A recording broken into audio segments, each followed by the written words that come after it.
Hello, all you ghouls and goblins, and welcome to Spook here on Killer Cuts. In fact, the last I checked, Friday the 13th, so happy F13, all you wonderful people out there.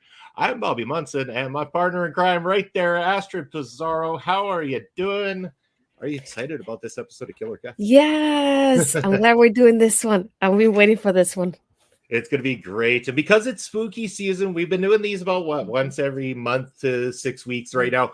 We got back-to-back shows coming up. It's a double creature feature this month for all you fans of Killer Cuts, because next Friday, we're going to be releasing an episode we're calling The Killer Collective. We're going to be talking about the movies Killer Book Club and Totally Killer. So a lot of great things happening. Before we even start getting into the Saw franchise, because this episode, 6th episode that we've done, or chapter, mind you, is all about that Saw franchise, because we want to play a game. But just let me know, what are you looking forward to horror-wise that you haven't seen yet that's coming up here in the month of October after it is? Anything really piquing your interest? Or is there, what's your Halloween go-tos, repeat viewings? Well, it's always Scream no matter what. Like, that's my go-to answer. The difference is I tend to watch him like whenever, like whichever one I'm in the mood for. I don't watch him in order or anything like that. But the ones I was looking forward to the most was definitely this one. And then I kept seeing pictures, like more than anything, the thumbnails for Totally Killer. So I was like, I had to check it out. I just didn't think it was coming out already. So I added it to my list and I realized it was out. So it was a great opportunity to watch it. And then for Killer Book Club, which is the other one that we're talking about next time too, I remember just being on Netflix and I was like, that looks like a horror movie to me. I want to check it out. And then my brother and I were like hesitant because we don't like how obviously the Audible is not in English, so that bothers us with the subtitles and the mouth and the way they move and everything. That's just a us thing. But I said I want to watch it and see how it goes, which is because the movie's not American, so I want to know how it goes. And it's just nice to see a lot of parallels between my favorite movie and that. We'll talk about that for that one. We'll leave it for that one. But I think those were the 3 movies that I really had on my list so far. I don't think I have anything else for right now, unless something else comes out a little bit later. See, it seems like the year of horror movies for sure, and there's been a lot of great ones that have come out already, ones that we've talked about, ones that maybe we'll talk about down the road, ones that maybe weren't so great. At least one in particular I'm thinking of as of late. Wasn't a big fan of the new Exorcist movie, but that's okay. Still holding up hope for Five Nights at Freddy's. I know notoriously video game adaptations aren't the greatest, but I don't know. This one, I don't know how you can really do wrong when it's a video game based on a night security watchman sitting in a room watching cameras and trying not to die. Sounds like a pretty simple horror film's concept there. So really looking forward to checking that out here. We're going to go on Halloween night to go check that one out. That's going to be our one. Other than that, though, of course, this being Friday the 13th, I'm going to be checking out some Jason movies. At least, well, Friday the 13th movie, let's not kid ourselves. The very first killer in that series was, of course, his mother, Jason Voorhees. Oh, spoiler alert. Sorry, people. But yes, Pamela Voorhees being the original killer of the series itself. And cool fact to go along with that is next year, I believe, Peacock, if I'm not mistaken, Peacock original or Paramount original, I can't remember, Camp Crystal Lake or Crystal Lake is going to be a TV series that takes place between the time of Jason dying as a child and his mother killing the counselors at camp. So I'm curious to see how that pans out and where they go with it. So very exciting times. But yes, I probably will revisit some of the Halloween series right around Halloween, because you can't beat Michael Myers this time. Yeah, and I think if I'm not mistaken, I'm double checking. I know there's the Pet Sematary one that they just released for Paramount Plus, at least for the US as well. I've been kind of curious about it. I'm not sure if I'll check it out, but I have it on my list just in case. Yeah, that was another one. I'm holding reservations because I know I mentioned this to you. I really struggle sometimes with the adaptations of Stephen King's work to film, and I know this one isn't directly his work, but it's based on the adaptation from his original piece of work. And a lot of people just miss the point when translating it. And Right. even worse, Stephen King sticks his nose in the production these days. And I say that because, with a lot of heart, Stephen King should stick to writing and stay the hell off of movie sets, because yikes, even he Just have him doesn't do a understand cameo. it. Yeah, He did it on it, and that that's was fine. perfect. That's fine. Yeah. But honestly, when he's not been able to have as much say in what happens in these movies, Mhm. they tend to be a lot better. But then, of course, he doesn't end up liking them. In case of The Shining, Stanley Kubrick's the version of The Shining, which anyone who's read the book and then watched the movie will understand why Stephen King had this big problem with it, because it is quite a far jump between what the source material is and what ended up being on the screen. But I actually like Stanley Kubrick's interpretation of the work, and I thought it related well. It's just kind of like I liked when Kevin Williamson reinterpreted the book I Know What You Did Last Summer and came up with what he did, because it was a lot stronger than what that led us to have. So, but that's for another time. We'll get to all that. Happy Friday the 13th, people. Let's talk Jigsaw. Let's talk Saw franchise. 10 movies in total. And they do count 10. X is 410. Spiral counts in that whole scheme of these movies. And they kind of, especially lately, the last two have been on the side of prequel situations. Yeah. And we will talk about them very soon. But let's date ourselves back to the original Saw movie. The original one, directed by James Wan. Who did he become? Oh, nobody big, just James Wan. But yes, in October 29th, 2004, Saw hit theaters. And I remember seeing the ad for this and thinking, man, that looks like a really kind of cool, low budget, more indie horror film. That this looks interesting. And went and watched it, and I was like, I like this concept. This is really cool. And then that ending. The ending is where, like, right when John finally steps up, he was Mr. Body the entire time during that time, and slams that door and game over, and that was it. And I'm like, yo, this is great. I was loving this. This was cool. Went on to the series being taken over by director Darren Lynn Bousman, I believe is the pronunciation of his name, who did 2, 3, 4, and also was the man behind Spiral as well too. Darren Lynn Bousman has gone on to be great at what he does, and I love a lot of the work that he's put out there. If anyone has not ever watched the movie Repo the Genetic Opera, go watch Repo the Genetic Opera, because it is one of the most fantastic, over-the-top B-movie, horror movie musicals that you could ever witness. And I don't care, people are going to be like, but Paris Hilton's in it.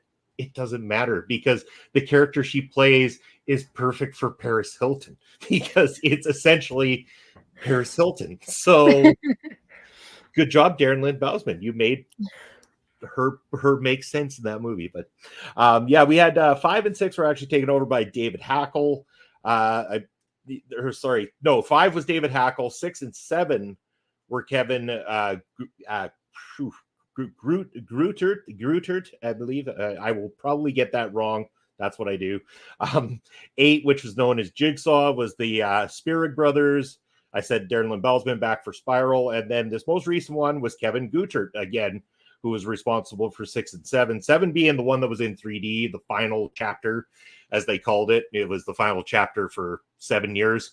At least they left 7 years before they decided to revitalize the series. But they've done it in good fashion, though, because I will say that outside of the original 3, I liked 1. I really liked 2.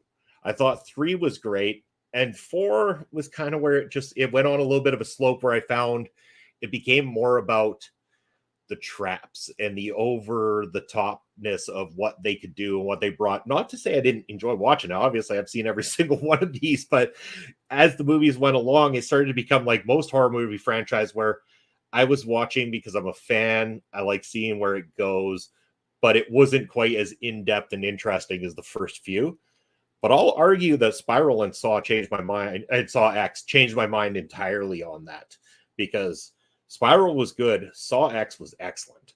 In fact, I came out of that telling you this might have been one of the best Saw movies in the franchise.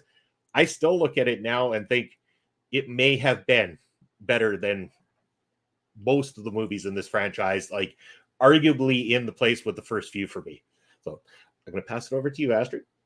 Talk all about the Saw franchise and your thoughts on them.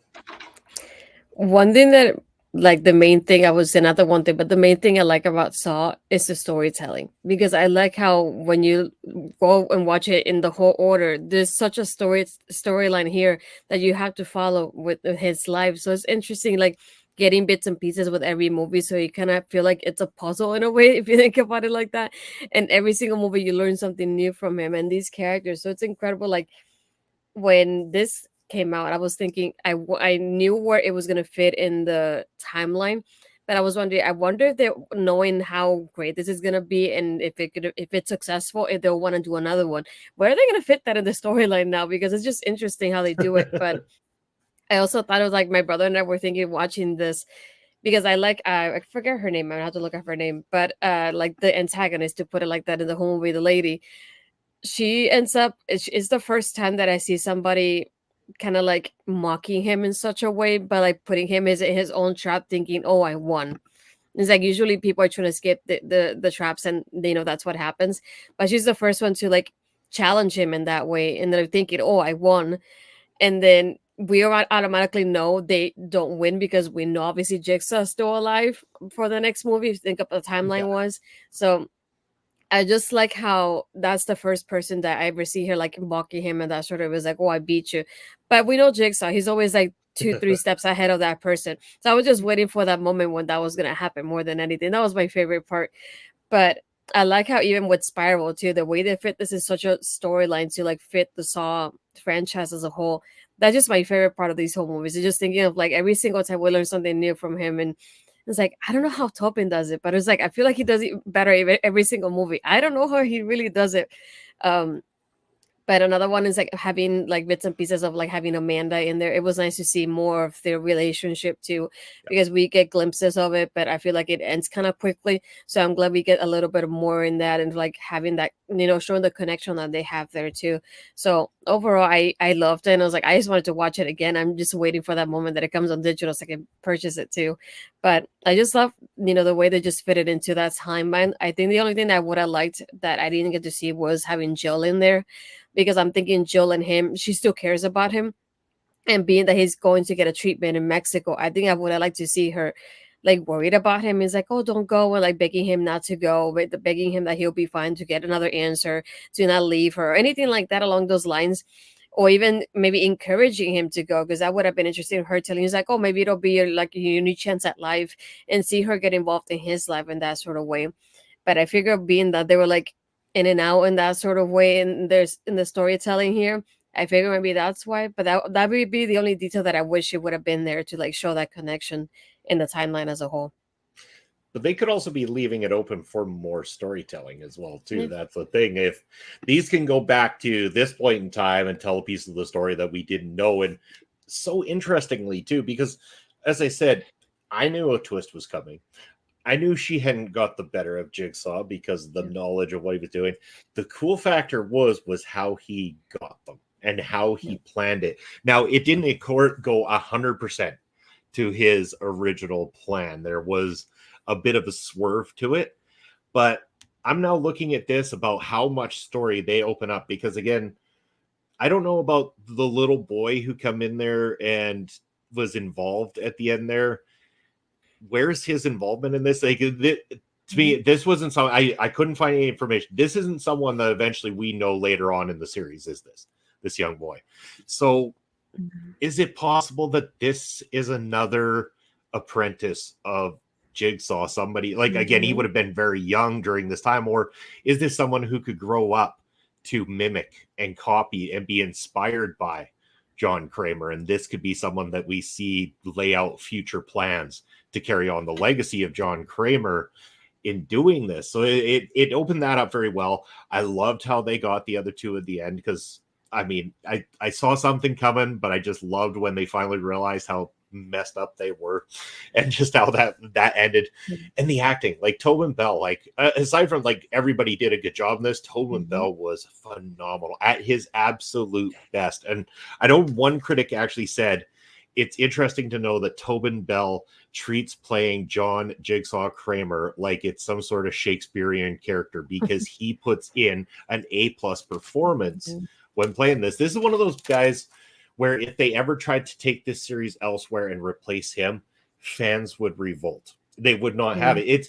It's like when they replaced Robert Englund and tried to reboot A Nightmare on Elm Street. It didn't work because, unfortunately for Jackie Earle Haley, the true story of Freddy Krueger kind of comes forward, and you realize that Freddy Krueger is just a burnt up pedophile, disgusting human being that deserved what he got, and you didn't want to root for him.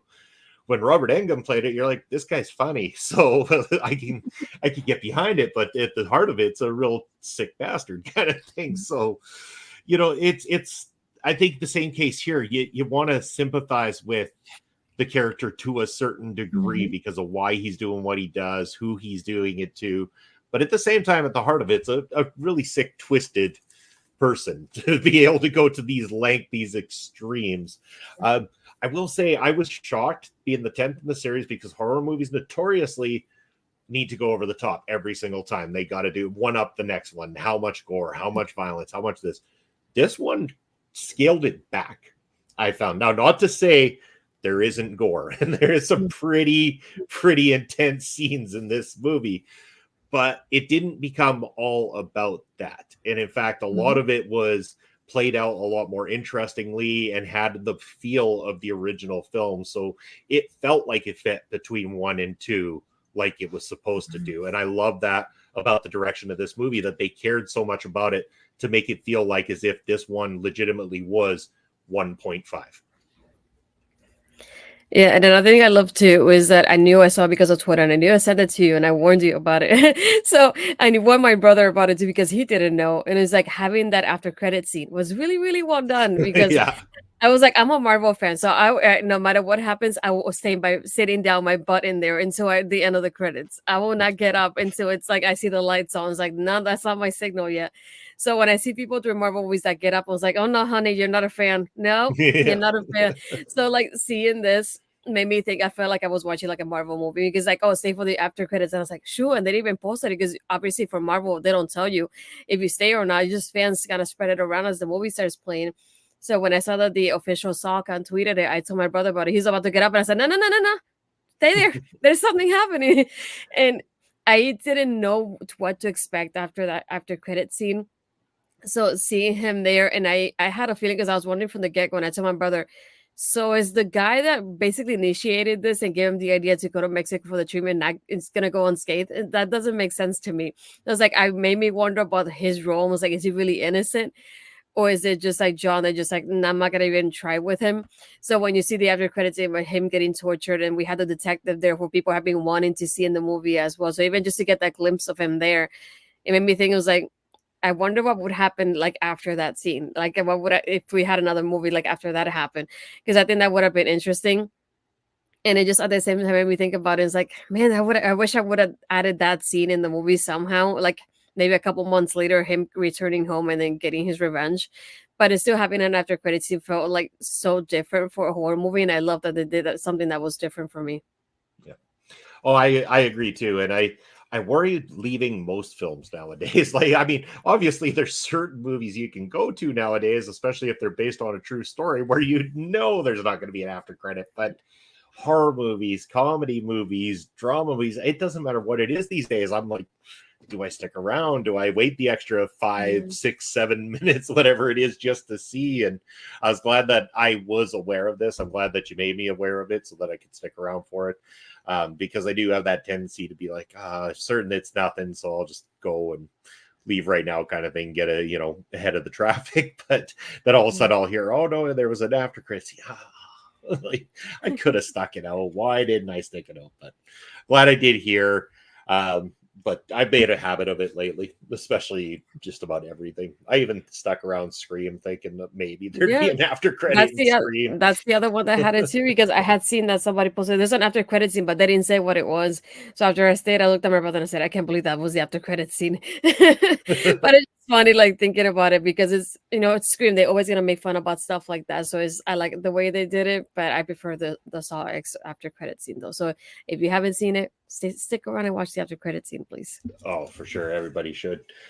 Now, I'm not going to make us rank these movies because ranking horror movies can be tough, but I do want to know your opinion. What would be like up there for you? Like, kind of, if you had to pick one out of this series that really does it for you, what do you have the best connection to? I feel like I don't want to. I feel like I can't. It's kind of hard to pick because I like this one a lot, and I like the storytelling. But I think maybe the first one just to like see how he started, because even like my brother started doing the movie, it's like, how can I not like root for John Kramer during this movie as much as what he's doing?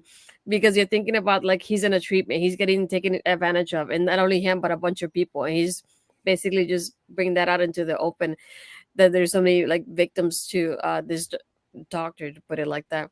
So this one, like the storyline, like it's one of those like made me want to cheer for him. But I think I stick to one because I feel like one, so many things happen and there was so many twists and turns, and it just kept me like trying to guessing. And then, like you said, just having the review, like he was there the whole time, right in the middle of them, and just like, and I like the part when towards the end when they always put that the theme, and they kind of show you is like why you should have done, and that way you could have beat the game this whole time. That it was like right in front of you, you just made one mistake that cost you the whole thing.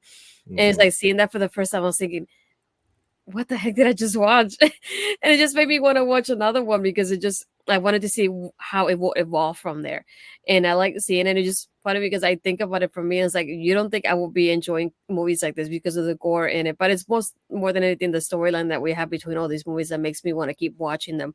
And you know, the story that we have here for John Kramer in his life and everything that happens to him too. But I think that one, just all the twists and turns that we got to it, it just, I was like, holy crap, at the end of the movie. I feel like no matter how many times I watch it, it still surprises me, even though I know what's going to happen next. Oh yeah, for sure. And I find it hard to argue against one, but I love two. And the reason I love two was because I went into it. I walked into that theater thinking, they had the good twist ending the first time around. I have a feeling this is just going to fall into regular horror movie category. We know who's behind it.